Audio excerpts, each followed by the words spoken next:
Hi, dear children. Once upon a time, there was a boy. He was 6 years old.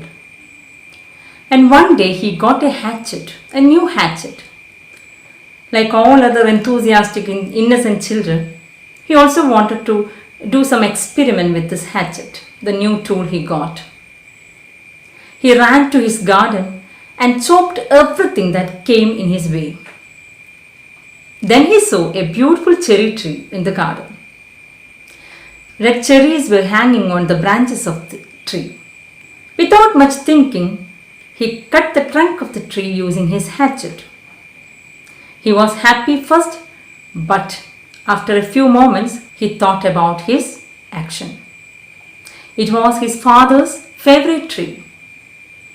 He knew that father would be very sad seeing the condition of this cherry tree. Next morning, his father found out the entire incident. He guessed what might have happened. But without showing that, he called all his children and asked about the tree. First, the boy was very nervous. He hesitated. But soon he recovered his conscience and appeared with his hatchet before his father and said, "Papa, you know I can't tell lies. I did this crime with this hatchet." He was waiting to get a punishment. But his father smiled and said, "Dear son, I am glad to hear the truth from you. Your honesty is 100 times worth than this cherry tree." Boy became very happy. He wanted to be honest in his life. Later, this boy became a man and became the first president of America. The capital of US is named after him, and the name of the boy is George Washington.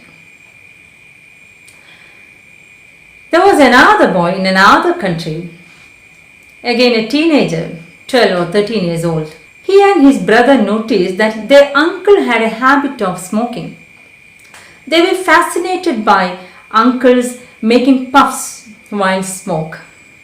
They also wanted to try, but they had no money. And they also knew that their elders wouldn't give money for smoking. So they did a crime, that is, theft. First they stole the cigarette butts from uncle's pocket, but later they felt that they have to buy new cigarettes, and for that they stole money from their house. But after a few weeks, the boys realized the habit was dangerous to their life, and so they gave it up.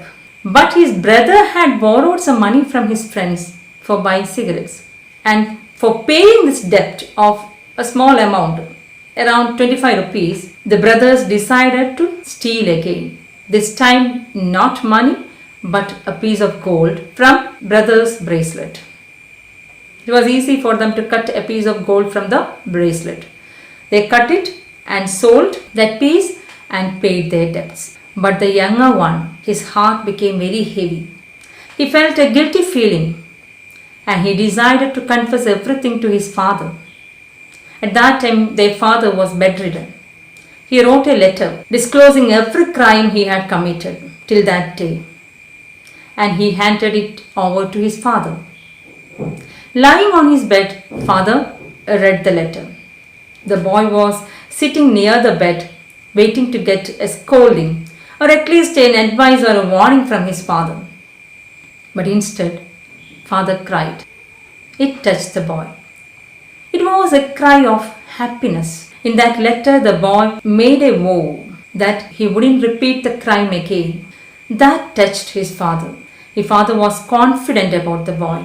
This boy remained sincere to his resolution throughout his life. And later, this principle, honesty and truthfulness, became the core principle of this man. And he fought for his country against an empire. Later, he was called the father of a great nation, India. His name is Mohandas Karamchand Gandhi. We call him Mahatma Gandhi, our dear Babuji. I heard all these stories of honesty in my primary school days.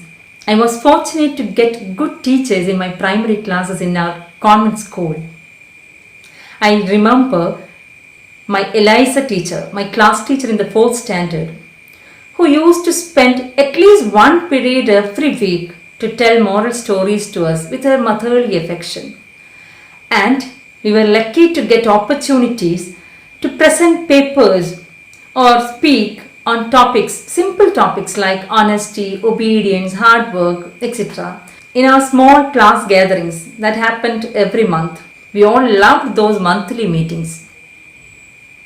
Now I realize those small steps done by our teachers were great movements to inculcate good values in the innocent minds of children. Those values were deep rooted in our minds. How effectively they helped the children of our generation. Now we have a play celebrating the value of honesty in our textbook. It's a one-act play. Usually a normal play carries 3 to 5 acts. Act is a division of a play. But a one-act play, as the name suggests, carries only one act, and so it is short and easy to enjoy. The title of this one-act play is The Hour of Truth. The central character of the play is Robert Baldwin, an honest man who is working in a bank owned by his own friend. The bank owner's name is Gresham. Though Gresham is very rich, he gives a meager amount as salary to his friend Robert Baldwin. One day, Mr. Gresham was arrested. He was accused of misappropriating the funds in his bank. This is the background of the play. And now Gresham wants to see Robert Baldwin. Baldwin was asked to meet Gresham in the prison. Now let's watch the play and understand it. And for your better understanding, the Malayalam version of the dialogues, the Malayalam translation is given on the screen. You listen to the dialogues carefully and read the Malayalam translation on the screen too. Understand the play well. After watching the play, let's meet again. The Hour of Truth by Percival Wilde. Characters: Robert Baldwin, Martha his wife, John his son, Evie his daughter, Mr. Marshall, and a maid. The scene at Baldwin's. It is a rather hot and sultry Sunday afternoon, and the sun overhead and the baked clay underfoot are merciless. In the distance, lowering clouds give promise of coming relief, and at the parlour window of a trim little cottage, the Baldwin family is anxiously awaiting the return of its head. John, the son, an average young man of 27, is smoking a pipe as philosophically as if this day were in no whit more momentous than any other. But his mother, trying to compose herself with her knitting, has made little progress in the last half hour. And Evie, his sister, takes no pains to conceal her nervousness. There is a tense pause. It seems as if none of them likes to break the silence. For the 10th time in 10 minutes, Evie goes to the window and looks out along the sultry road. The play begins. It's time he was home. Yes, Mother. I do hope he hasn't forgotten his umbrella. He has such a habit of leaving it behind him. Yes, Mother. It might rain. Don't you think so, Evie? The sky is so dark. There was a flash of lighting.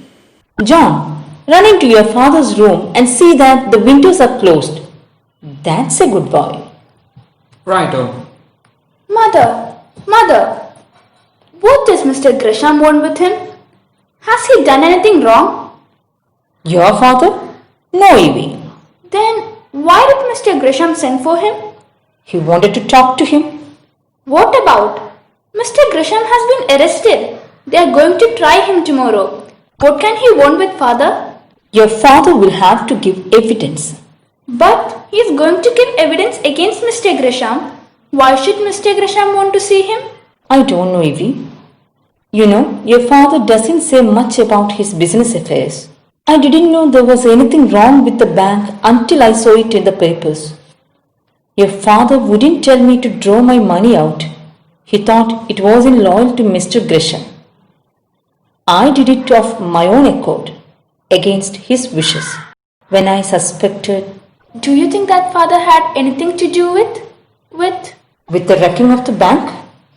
You know him better than that, Evie. But did he know what was going on? You know what the papers are saying. They haven't been fair to him, Evie. Perhaps not. But they said he must have been a fool not to know. They said that only he could have known. He and Mr. Gresham. Why didn't he stop it? He was acting under Mr. Gresham's orders. Mr. Gresham's orders? Did he have to follow them? Evie, I don't believe your father ever did a wrong thing in his life. Not if he knew it was wrong. He found out by accident. Found out what Mr. Gresham was doing. How do you know that? I don't know it. I suspect it. Something he said. You see, Evie, he can't have done anything wrong. They haven't indicted him. I met the assistant cashier yesterday. Donovan? Yes, Donovan. I saw him up at the athletic club. He said that nobody had any idea that there was anything wrong until the crash came. Donovan had been there 8 years. He thought he was taken care of for the rest of his life. He had got married on the strength of it. And then, one morning, there was a sign upon the door. It was like a bolt out of clear sky. And father? He said the governor must have known. He will swear nobody else did. You see, father was closer to Gresham than anyone else. That puts him in a nice position, doesn't it? What do you mean, John? The governor's the only witness against John Gresham, and me named after him, John Gresham Baldwin, at your service. Your father will do his duty, John, no matter what comes of it. I know it, and I'm not sure, but what if it's right? There's John Gresham, grown rich in 20 years, and the governor pegging along as a secretary at $60 a week. Your father never complained. No, that's just the pity of it. He didn't complain. Well, he will have his chance tomorrow. He will go on the stand. And when he's through, they will put John Gresham where he won't be able to hurt anybody for a while. Wasn't he satisfied with underpaying his employees? Had to rob his depositors. Serves him jolly well right. I don't think your father would like you to talk that way, John. Your father has nothing against Mr. Gresham. He will tell the truth, nothing but the truth. Did you think I expected him to lie? Not father. He will tell the truth, just the truth. It will be plenty. There's father now. Evie, you stay here. Let me talk to him first. Wonder what Gresham had to say to him. It started to rain. Yes. Hello, Dad. How are you, my boy? Evie, You're sure your shoes aren't wet, Robert? I took the car. Not a drop on me. See? Well, Dad, don't you think it's about time you told us something? Told you something? I don't understand, John. People have been talking about you, saying things. What kind of things, John? You can imagine, rotten things. And I couldn't contradict them. Why not, John? Because I didn't know. Did you have to know? Wasn't it enough that you knew your father? I beg your pardon, sir. It was only a day before the smash up that I found out what Gresham was doing. I told him he would have to make good. He said he couldn't. And what happened? I told him he would have to do the best he could. And the first step would be to close the bank. He didn't want to do that. But he did it. I made him do it. He was angry, very angry. But I had the whip hand. The papers didn't mention that. I didn't think it was necessary to tell them. But you let your name rest under a cloud meanwhile. It will be clear tomorrow, won't it? Today, Gresham sent for me. The trial begins in 24 hours. I am the only witness against him. He asked, you can guess what? He wanted you to lie to save his skin, huh? Wanted you to perjure yourself? That wouldn't be necessary, John. He just wanted me to have an attack of poor memory. If I tell all I know, John Gresham will go to jail. No power on earth can save him from it. But he wants me to forget a little. Just the essential things. When they question me, I can answer, I don't remember. They can prove I do remember. And there you are. It would be a lie, Dad. Of course. But it's done every day. And they couldn't touch me any more than they could convict him. How dare he? How dare he ask such a thing? What did you say, Father? Well, son, what would you have said? I would have told him to go to the dead. I did. Bully for you, Governor. I knew. I didn't use your words, John. He's too old a friend of mine for that. But didn't mince matters any. He understood what I meant. And what did he say then? There wasn't much to say. You see, he wasn't surprised. He's known me for 35 years. And well, anybody who's known me for 35 years doesn't expect me to haggle with my conscience. If it had been anybody else, I would have struck him across the face. But John Gresham and I were boys together. We walked side by side, and I have been in his employ ever since he started in for himself. He's desperate. He doesn't know what he's doing, or he wouldn't have offered me money. Offered you money, Dad? Yes, $100,000. What?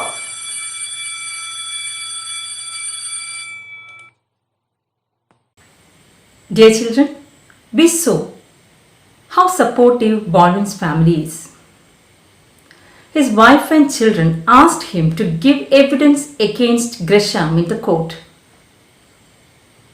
But at the end of the part 1, we saw Baldwin says Gresham offered him $100,000 to give evidence in his favor. $100,000 is a huge amount for a middle class family. Will it affect their attitude? Can Robert Baldwin stand on his principles? To get the answers, we must watch the second half of the play in the next video. Let's wait and see. Thank you.